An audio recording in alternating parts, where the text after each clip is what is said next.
tal, amigos? Bienvenidos a Penalistas, trabajando por una justicia de calidad. Este programa es producido por la unidad del equipo técnico institucional de implementación del nuevo Código Procesal Penal del Poder Judicial del Perú. Y hoy está con nosotros en una amable entrevista el doctor César San Martín Castro, juez supremo de la Corte Suprema de Justicia de la República del Perú. Doctor, bienvenido al programa. Muchas gracias. Estoy siempre a su disposición con la esperanza de que lo que conversemos sea de utilidad y pueda servir a todos para que entiendan un poco más el problema de la prisión preventiva. ¿Qué es la prisión preventiva y cuál es la finalidad de una medida coercitiva?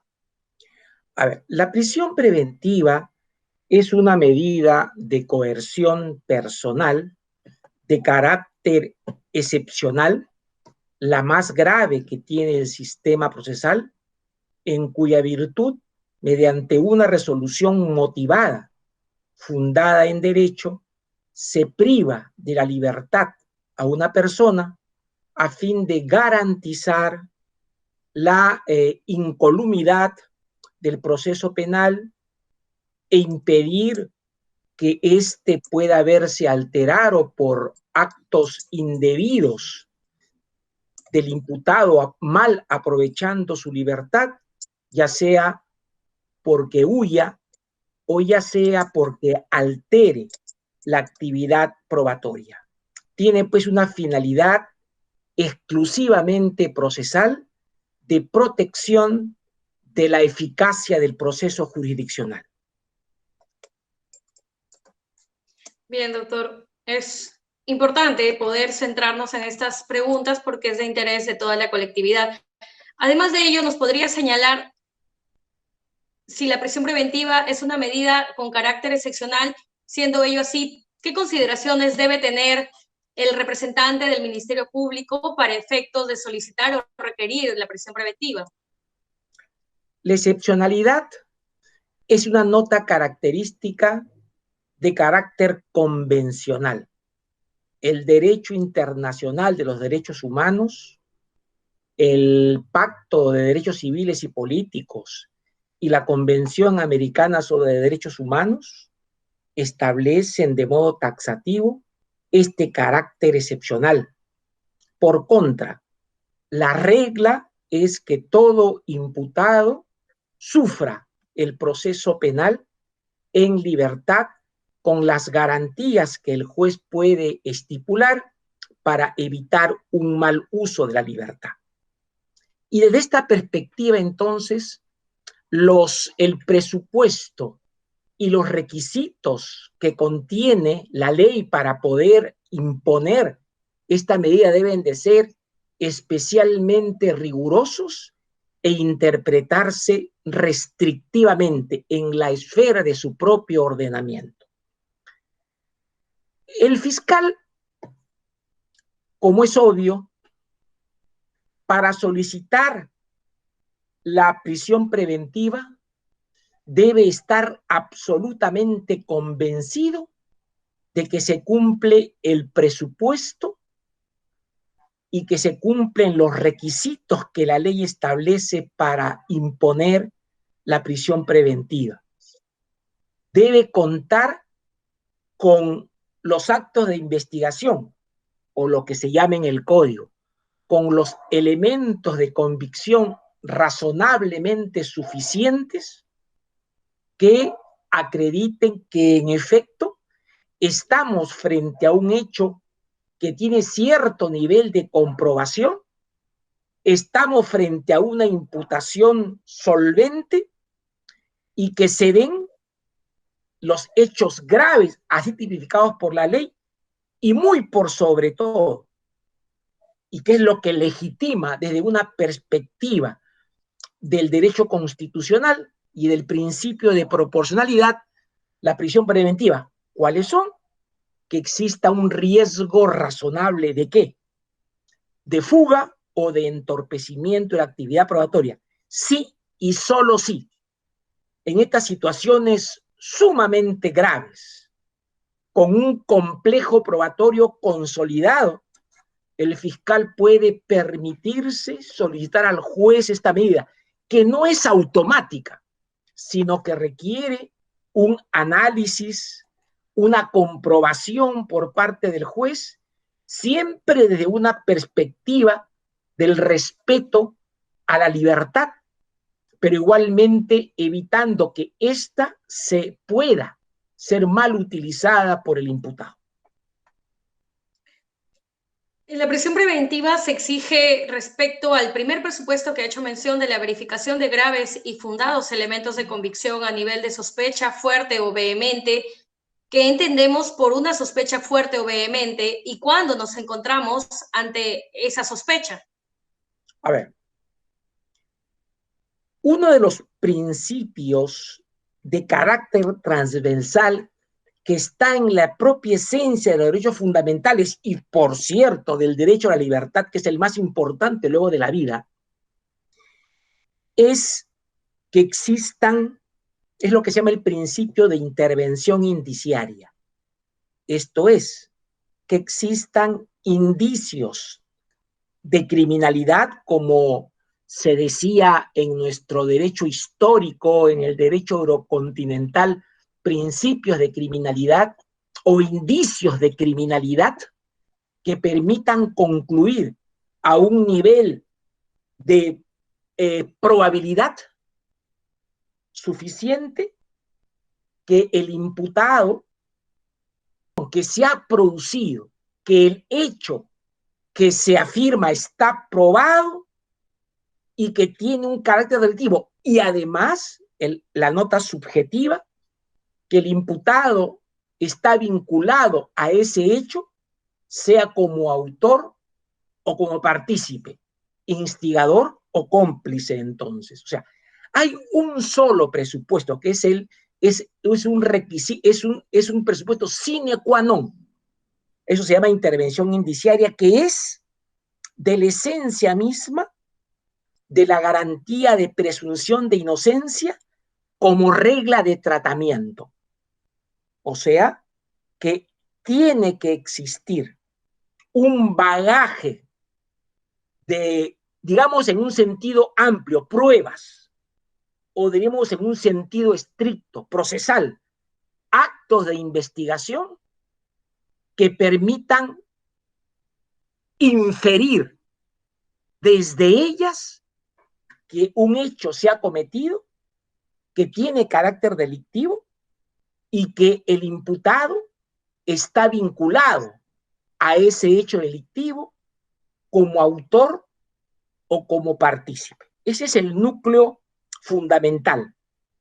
Ahora bien, como el proceso es un proceder, o sea, es una continuidad en el tiempo de actos procesales, es evidente que no se requiere que exista lo que se llama, antes se llamaba en un lenguaje antiguo, prueba plena. El estándar no es un estándar de más allá de toda duda razonable, sino es un estándar intermedio, son valoraciones intermedias que permiten sostener en los momentos iniciales de la investigación que en efecto hay una base racional, una base objetiva, fundada en elementos de convicción, en actos de investigación que permiten inferir de un modo sólido que el inculpado muy probablemente está vinculado a un hecho que está acreditado desde un primer momento de un modo sólido. Bien, doctor. ¿Ese juicio de probabilidad fuerte o de alto grado de probabilidad requiere asumir con tal identidad de que el imputado ha cometido el hecho delictivo y que exista un alto grado de probabilidad de que luego va a ser condenado necesariamente? No necesariamente, porque en principio el proceso es un proceder que se va formando de cara al juicio. Y es posible que en el transcurso del procedimiento penal se puedan adjuntar, se pueda actuar actos de investigación o actos de prueba que permitirían reorientar desvirtuar lo que anteriormente se consideró que era sólido. Hablemos de solidez de imputación, no hablemos de certeza, no hablemos de verosimilitud objetiva o de más allá de toda duda, sino hablemos de solidez intermedia de la imputación. Se requiere tener ese nivel, eso se llama estándar de convicción. Ese estándar es un estándar que es inferior, por supuesto, a el necesario para la condena, pero superior a la idea de suficiencia. Tenemos lo inicial, luego saltamos a la suficiencia, que es para acusar y para disponer el enjuiciamiento, y tenemos para la condena, tenemos, más allá de todo razonable, como dicen los alemanes, verosimilitud objetiva. Entre la suficiencia y la verosimilitud objetiva, o más allá de todo duda razonable, que se llama certeza en términos antiguos, está aquí la sospecha vehemente o sospecha fuerte. Se requiere, como usted entenderá, de un estándar muy alto. Y debe ser alto porque la prisión preventiva es excepcional. Y porque tenemos que tener muy en claro de que toda prisión, cuando un individuo está preso, el efecto colateral es que su derecho de defensa se ve disminuido, porque no puede buscar pruebas, depende mucho del exterior y de su abogado. Y a veces el diálogo abogado-cliente, abogado-patrocinado, es sumamente difícil, estar muy ralentizado, y por eso es que hay que tener muchísimo cuidado para dictar una prisión preventiva. ¿Cuáles son los criterios que debe tener el juez para efectos de fijar el plazo de la prisión preventiva? Una de las notas características de la prisión preventiva como medida de coerción personal es la temporalidad. Significa de que los tiempos arbitrados, razonables para la prisión preventiva son diferentes de los tiempos de duración del proceso en su conjunto. Sin embargo, los criterios que están históricamente afirmados tienen una cuota de similitud. Hay que analizar cuál es el estado del proceso cuando se dictó la medida. Hay que analizar cuál es el grado de complejidad de la investigación que está en curso. Hay que analizar qué tan grave es el delito, tomando en cuenta que la gravedad importa gradualidades. ¿Qué tan complejo es? ¿Cuántos hechos delictivos se involucra? ¿Cuántos agraviados hay? ¿Cuántos imputados hay? ¿Qué tipo específico de posibilidad de obtención de actos de investigación, de obtención de fuentes de prueba presenta el caso? ¿Cuál es el nivel de riesgo? Ese es el otro vector importante. ¿Qué tanto riesgo hay de fuga o de ocultamiento? Que también es un criterio que admite graduaciones. Todo eso va a tener que analizarse individual y de conjunto, y sobre esa base se hace una prognosis razonable para decidir cuál es el tiempo. La ley solamente te fija tiempos máximos, lo que no quita que en el caso concreto el tiempo máximo pueda ser irrazonable. Por eso es lo que siempre se dice, hay que analizar caso por caso. La ley solamente da amplios lineamientos, son tipos abiertos, lo que dice la ley, porosos, y lo que se debe de llenar con la interpretación, con el análisis de la situación concreta en el momento concreto. Doctor César San Martín, en estos tiempos de pandemia se han generado ciertas controversias en relación a la prisión preventiva y en relación al decreto legislativo 1513. La excarcelación de los internos o este decreto legislativo debe ser de observancia del fiscal antes de requerir la prisión preventiva o propiamente del juez al momento de resolver la prisión preventiva? Es que es de todos, pues porque todos tienen que apreciar y advertir cuál es el derecho que va a regular su pretensión y cuál es el derecho que va a regular la decisión de la pretensión. Esto es equivalente para abogados, para fiscales y para jueces. O sea, no hay acá que dividir. La ley es una y por tanto todos tienen que acercarse a una interpretación y a una aplicación de la ley razonable.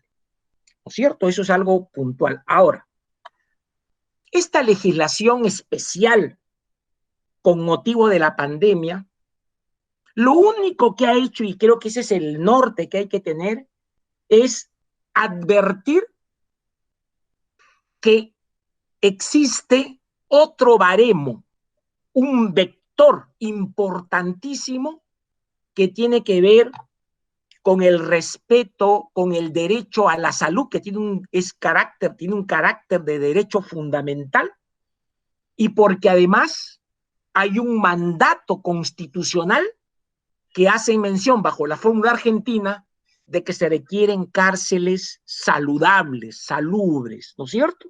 Cárceles idóneas. Entonces, de esa ecuación es que uno tiene que apreciar, además, un plus en los factores de apreciación es la salud.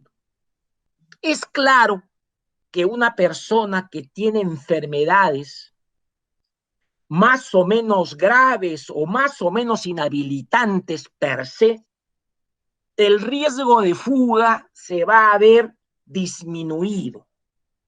Como igualmente el riesgo de entorpecimiento como consecuencia de los males físicos que padece una persona le va a impedir como consecuencia de su propia enfermedad realizar maniobras de obstrucción o de obstaculización. Ahora bien, lo que adicionalmente se plantea es un tema que ya lo ha establecido la Comisión Interamericana de Derechos Humanos en su último informe sobre la pandemia. Y ha establecido de modo claro y de modo preciso que los presos son en sí mismos vulnerables. Es una categoría de vulnerabilidad. ¿Por qué? Porque ellos están allí contra su voluntad, lo que es obvio, están a expensas de la administración penitenciaria, ellos no pueden decidir los márgenes de salubridad, los términos de que no haya hacinamiento, etcétera, etcétera. El reo está sometido al Estado y el Estado, la obligación del Estado es proporcionarles el conjunto de mecanismos que hagan de su vida en prisión una vida razonablemente digna. Y sin riesgos adicionales al propio hecho de estar privado de libertad, a su salud. Y por eso que en esa ecuación tiene también que tomarse en cuenta estos puntos. Habida cuenta además que el propio Estado ha reconocido la superpoblación y el hacinamiento de los penales. Personas con comorbilidad, personas que ya tienen enfermedades que de por sí lo inhabilitan, pues ese es un factor para pensar de que por qué se le va a imponer prisión preventiva, ¿no? Son todos los problemas que hay que pensar. Lo único que ha hecho, insisto, esta pandemia es reconocer que existe un derecho que también hay que respetar, que es a la salud. Y como es un derecho fundamental, tiene un factor de irradiación particularmente directo en materia de prisión preventiva.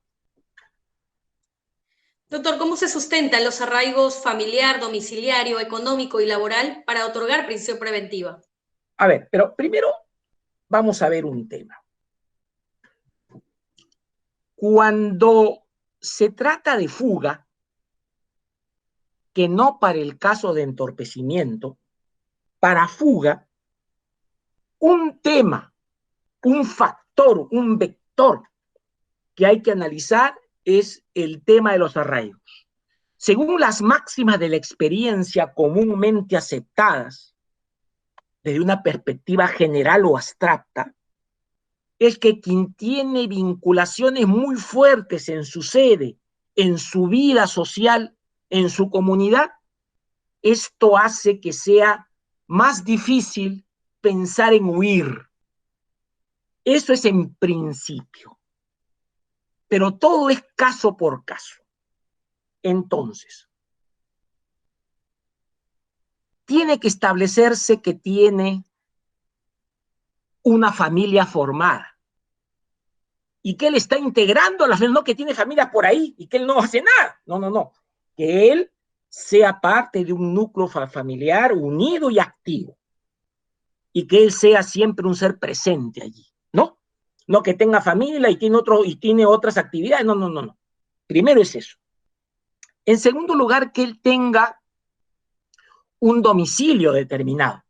No le pido, y no se pide, sería estúpido, que solamente que sea propietario de un bien, de un inmueble. No, pues, en este país, pedir eso es un concepto clasista y discriminatorio.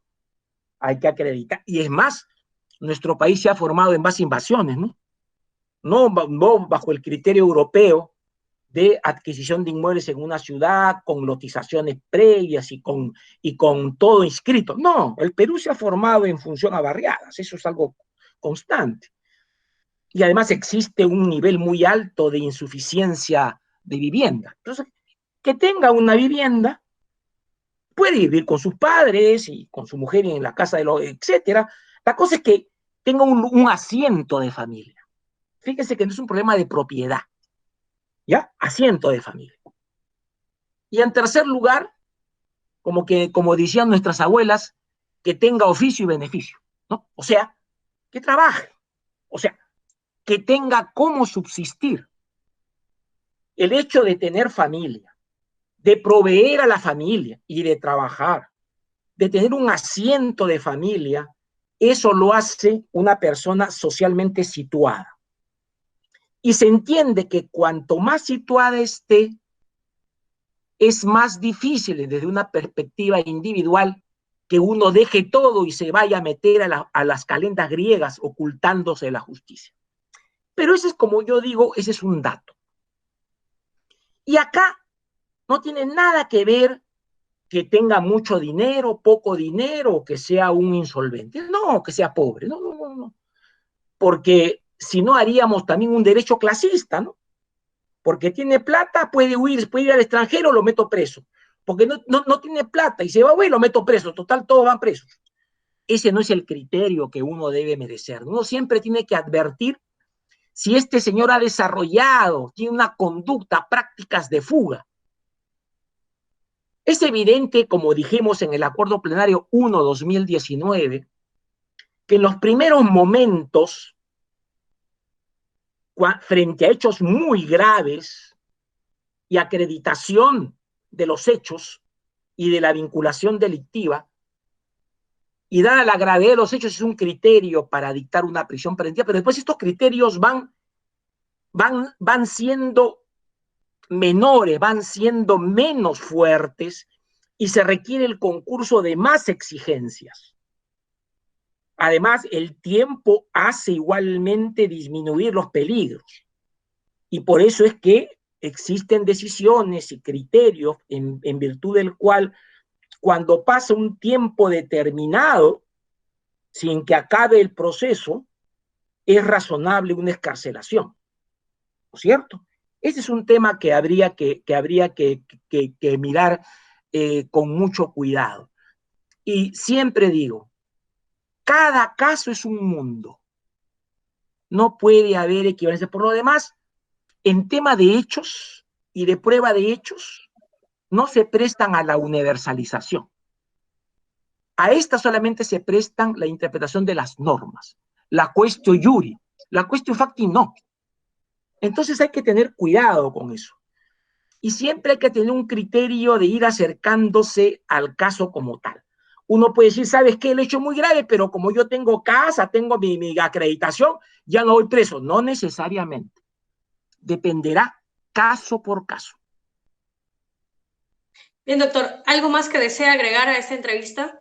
Prisión preventiva es un tema muy amplio y de hecho que hay muchas opiniones y controversias en torno a ello, pero lo Desde esencial luego, hay aquí muchas es que estamos en opiniones. tiempos de pandemia y se han venido proponiendo muchas situaciones de salida que quizás la gente, la ciudadanía no comprenda, pero ha primado en sí la salud.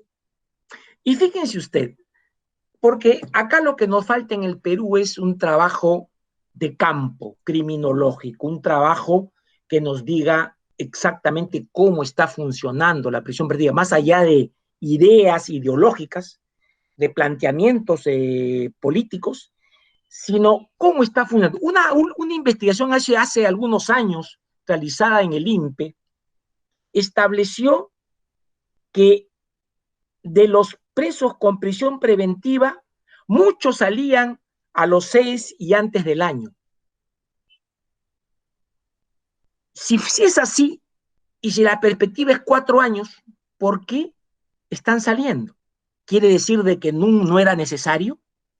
Y por tanto, los que sí se mantenían era un sector muy bajo. Esto nos debe hacer pensar en que hay que tener mucho más cuidado con la prisión preventiva y hay que fortalecer las medidas alternativas. Algo que lamentablemente aún no está funcionando es el llamado grillete electrónico, vigilancia electrónica personal. Es algo ¿Por un tema dramático. económico? ¿Por un tema Además, económico? yo debo pensar que sí, pues porque esas licitaciones no son pues como una tercerización, como una licitación de una carretera que se paga sola con un impuesto, con un peaje. En estos casos, nada, tiene que pagarlo alguien y eso tiene que ser el Estado. Y hay una premisa económica muy fundamental. Una persona con grillete electrónico cuesta menos que una persona presa en la cárcel. Si eso lo tenemos en cuenta, podemos exigir y podemos reordenar nuestras políticas públicas para potenciar esa medida. Así como hay otras muchas más que habría que habilitar. Pero la pregunta es, ¿qué tanto de los presos preventivos en verdad lo merecen? ¿Cuál es el nivel de gente que huye o que obstruye la justicia? Son preguntas que no tienen respuestas directas porque no hay un trabajo de campo en la materia. ¿Y cuánto nos hace falta ese trabajo que es muy propio en los países anglosajones y adelantados? Porque ellos se hace con estos datos. Acá no tenemos estos datos. Y por eso es que hay que seguir en la línea de investigar más, pero siempre en una exigencia que es de derecho internacional público. Hacer de la prisión preventiva una medida excepcionalísima. Ese es el mandato y esa es la obligación del Estado y de los jueces y de los fiscales. Esa es la obligación. Hacer de esta medida que sea efectivamente excepcional. Más aún ahora en tiempos de pandemia.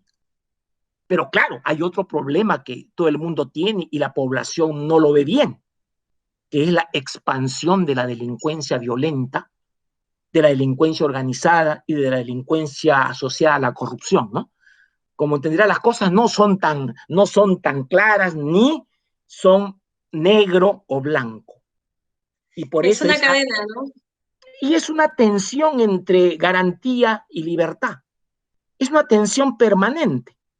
¿Por cuál optamos? ¿En qué medida se ajusta? ¿En qué medida se desajusta en uno o en otro polo del problema?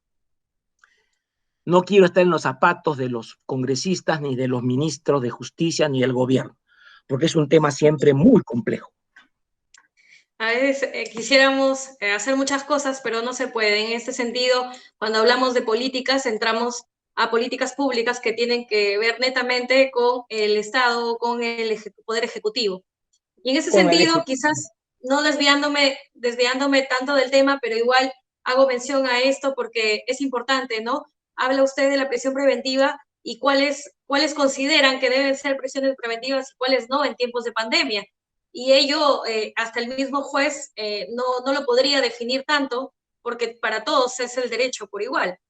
Y viendo ese tema, en esta época de pandemia se han elevado los casos de violencia hacia la mujer y los integrantes del grupo familiar. Entonces, ¿cómo te explicas que a esta persona sí le doy prisión preventiva y a esta no? Si la mujer, en este caso, vuelve a la casa con el agresor, y si no le doy esta medida coercitiva de prisión preventiva, lo que puedo hacer es que siga agrediendo a la mujer y genere la continuidad de una tentativa de feminicidio o un posible feminicidio. A ver, para abreviar muy pronto el tema. Primero, es cierto que los delitos de violencia contra la mujer son delitos que criminológicamente importan que el individuo va a seguir escalando. Eso es algo que está criminológicamente admitido y acreditado con las investigaciones de campo. Sí es cierto. Pero también es cierto que no necesariamente la prisión preventiva es la solución. En trabajos y sobre todo quisiera que los legisladores vean el ejemplo británico. Gran Bretaña tiene Reino Unido tiene unos trabajos y una legislación extraordinariamente eficaces. Es ver el derecho comparado, ver la situación de cada país, pero no nos centremos y no nos quedemos con la idea de que, dado de que los violentos contra las mujeres, agresores de género, escalan siempre, la única solución es meterlos presos. Por allí no creo que va la solución. La cárcel nunca ha sido una solución y esto ya se sabe. Pero en todo caso, es siempre un tema a pensar de un modo muy, muy claro, porque lo que ahora está pasando con los feminicidios es realmente intolerable, es una desgracia para el país. Y doctor, de repente sus sugerencias a nuestros jueces penales antes de ya dar por culminada la entrevista. Bueno, primero que sean independientes, que no cedan frente a la opinión pública, frente a la grita pública. Los diarios, los noticieros, no le pueden dictar un guión a los jueces. Por eso que el valor más importante de la potestad jurisdiccional es un metaprincipio, es ser independientes. Pero igualmente independientes siendo respetuosos de la ley y actuar con responsabilidad. Tener siempre bajo su línea de discreción los valores, los principios y las directivas constitucionales. Ser independiente es ser responsable, ser respetuoso, afirmar el imperio de la ley. Y la ley es lo que el juez dice que es, y para eso están no solo las técnicas jurídicas, sino los valores que inspiran una sociedad democrática. Doctor César San Martín Castro, para nosotros ha sido todo un honor poder realizarle esta entrevista y brindarle a la población la información necesaria de lo que es la prisión preventiva en nuestro país. Muchas gracias de parte de todo el equipo técnico de la Unidad de Implementación del Nuevo Código Procesal Penal del Poder Judicial, que lidera el doctor Gustavo Álvarez Trujillo como presidente de esta unidad, y el agradecimiento a usted por el tiempo que nos ha podido brindar. A ustedes muchas gracias y será siempre un honor para mí acceder a sus peticiones de entrevista y de diálogo sobre temas jurídicos penales que son tan importantes para la salud cívica del país. Muchas gracias. Ha sido el doctor César San Martín Castro, juez supremo de la Corte Suprema de Justicia de la República del Perú, que estuvo con nosotros en el programa Penalistas. Muchas gracias a todos por su sintonía. Nos reencontramos cada semana, siempre por Justicia TV, el canal de los jueces peruanos, y por nuestras cuentas oficiales de redes sociales en Facebook, Twitter, YouTube e Instagram. Hasta la próxima.